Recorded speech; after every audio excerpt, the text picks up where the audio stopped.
I'm going to talk quickly about a game that I have been reviewing. So I'm going to bring a game, brand new game. No one's Brand ever new. played this game before. Nobody in the site has ever No one touched on the or site has seen ever this played this game. game before. Just kidding. Everybody's played this game before. It's called Faith. And if you haven't played it, please definitely play Faith. But it's now on Switch. Faith Unholy Trinity is out on Switch. They brought it over to the premier video game console from 7.5 years ago. It's still Faith, but man, it feels so good on the Nintendo Switch. For those who don't know what Faith is, it's a Commodore 64 era style horror game, an indie horror game. New Blood is publishing this for the Switch, and they've done a lot of the most recent stuff with it. But it tells a story about a priest and exorcism and stuff that goes wrong and demonic. It's cool there. Don't be afraid. It's a whole bunch of demonic stuff. But it's fantastic. Like people have played this. I've played it on the PC. The audio is great. Like it definitely has that. Like they do a lot of voice.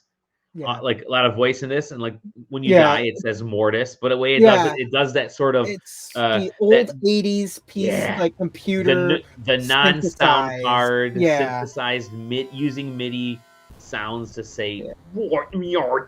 Mortis, or then or like other times will be she is here, just weird weird stuff. But it's anyways, the game is actually it's an adventure cool, game, man. very minimal quote unquote action if you want to do this. It's just a story where you're a priest and you have a cross, and sometimes you'll have other things you got to do. There are boss battles because there is a boss. Like each of these, it has 3 episodes, and each of the episodes is like maybe about 40 minutes at most to an hour long. You can knock all 3 of these chapters out in like one sitting while you're watching a horror movie on TV. But it just holds up so well because it's so lo-fi, and it's just great. It's cool to have a game perfect. that it's definitely supposed to be like 8-bit computer, Yeah, but like isn't restrained by 8-bit computer. Right. Like this was never going to run on your ZX Spectrum or whatever, but like right. But aesthetically it nails like how you remember those games to be again. Just like it's probably one of the top tier like modern horror games. Yep. It's this has a lot of influences from other horror games, but it has already started influencing its own sort of genre of actual demonic horror in ways where it's not jump scares. It's like it's spiritual scares. It is cause and effect scares, and it really is like there's some terror level of stuff and just some of the cutscenes they use. So Faith it's a great game. Airdorf Games puts it out. New Blood's publishing it. Just if you have a Switch and it's the time of year, it's spooky season. It's landing at the right time. I can't recommend it highly enough. This is there's really just like definitely one of the if you're gonna play a horror game, this is definitely one of the top choices. Yeah. Yep. Right now, like of modern sort of what's out there right now. It's so good. If you got a Switch, definitely play. If you can get it anywhere, get it anywhere. Yeah, They have like a bunch of different backgrounds, a bunch of different as you're playing the game, and depending on what endings, there's several endings. There's like 5 endings for the first chapter alone.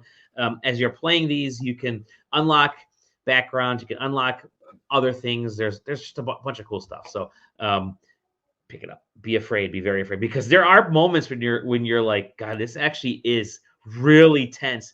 8-bit graphics can be really tense because they've done a good job of making the animations so like horror inducing in that kind of like there's a dude that otherworldliness comes with a lot of there's a dude that walks on all 4s and kind of comes at you if you're not careful in like the very beginning of the game, and you have to time pulling out your cross perfectly, but the motion is great. It's jarring because it's still 8-bit, but it's it's great animation. Anyways, yeah, Faith, Holy Trinity. It's awesome. Yeah. They're also putting out I forgot to mention, they're also putting out this awesome, sweet collector's box. Yeah, it's a nice collector's edition, man. Yeah, it tempted. is. Even though I have the game now on my Switch, like this is for $35. You get the game. There's standard edition. It's fan gamers. Yeah. But then you also get, I'm gonna flip through this, like a reversible cover, which is really cool. You get the newspaper clipping, which is always, I love whenever there's like newspaper clippings and stuff. Yeah. I have one of my favorite LucasArts games from the old days is Zach McCracken and the Alien Mindbenders, and they put a whole newspaper in there, which I thought, and I still have that paper, and it's still awesome. I think there's PDFs of it out everywhere, but this is always cool. You know, an Acolyte book. There's this is great. Here is the map of chapter 1. Yeah. So basic, it's awesome. But this brings back check it out. Cool. More stickers. Stickers, even the soundtrack. It's just great. Great. Yeah. So cool.